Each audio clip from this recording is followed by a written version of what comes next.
আসসালামু আলাইকুম। যে যেখান থেকে আমার ভিডিও দেখতেছেন সবাইকে অনেক অনেক ধন্যবাদ। তো আজকে একটা রেসিপি নিয়ে আপনাদের মাঝে আসলাম। আমরা বলি কলার থোর, অনেকে বলে মোচা। তো এটা আমি আজকে বাগার দিব। অনেকে কুচি কুচি করে চিংড়ি মাছ দিয়েও রান্না করে, ভাজি করে আর কি। তো আমরা আবার একটু অন্যরকম করে খাই। তো আমরা কিভাবে রান্না করি সেটা আপনাদের দেখাইতেছি।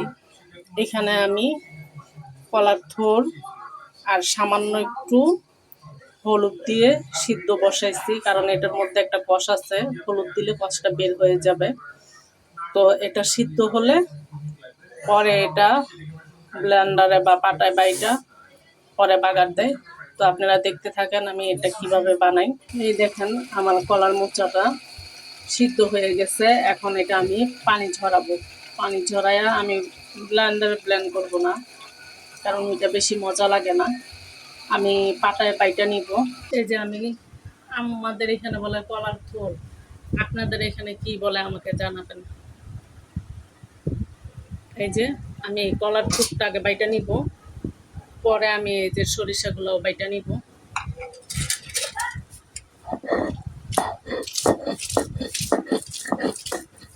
ব্লেন্ড করলেও হয়তো, কিন্তু ব্লেন্ড করলে ভালো লাগে না এটা। তো আমি সব বাটতেছি, বাটার পর আপনাদের দেখাইতেছি। দেখেন আমি কলার থোরটা বাইটা নিচ্ছি। আমি এখন কলার থোর আমার বাটা হয়ে গেছে। এখন আমি এটা উঠায়া সরিষা বাইটা নিব। এই যে আমি এখানে সরিষা নিছি আর কয়েকটা নিছি, রসুন নিছি। তো আমি এটা এখন বাইটা নিই।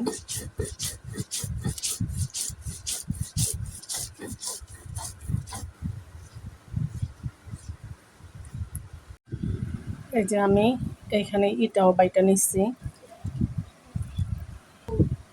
সরিষা, সরিষাগুলো বাইটা নিচ্ছি।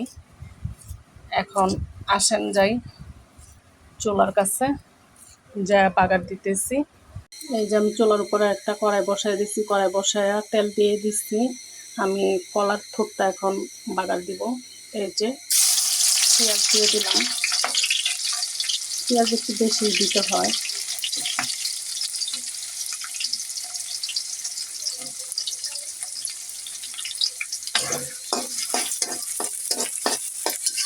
তো আমার পেঁয়াজটা হালকা একটু হইলে আমি এটাতে সব মশলা দিয়ে দিব। পেঁয়াজগুলো হয়ে গেছে।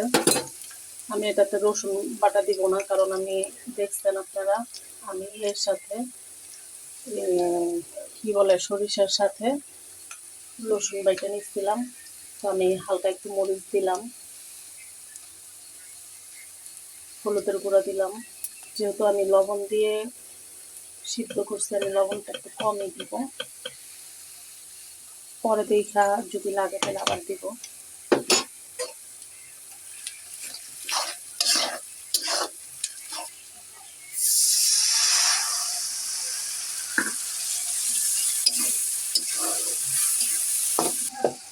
এখন আমি এই যে বাইটা রাখা কলার থোর আর এই যে সরিষা, ও না, আমি আগে সরিষাটা দিব, পরে কলার থোর দিব।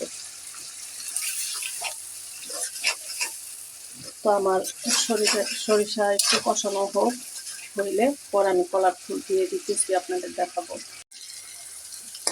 যে এখানে আমি সরিষাটা দিচ্ছিলাম, সরিষাটা হয়ে গেছে।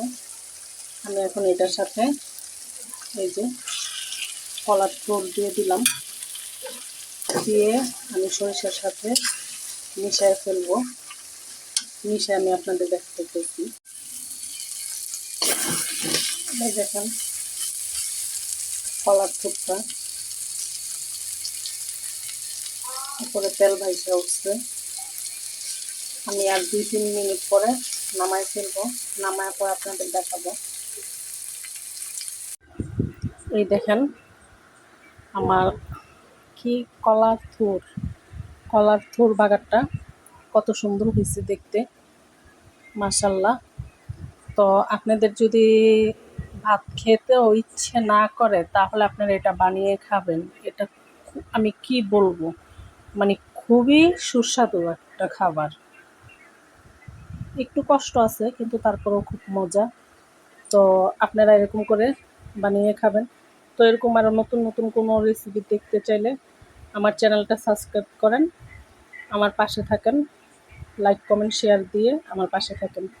তো আজকে এই পর্যন্তই, বিদায় নিতেছি। আল্লাহ হাফেজ, আসসালামু আলাইকুম।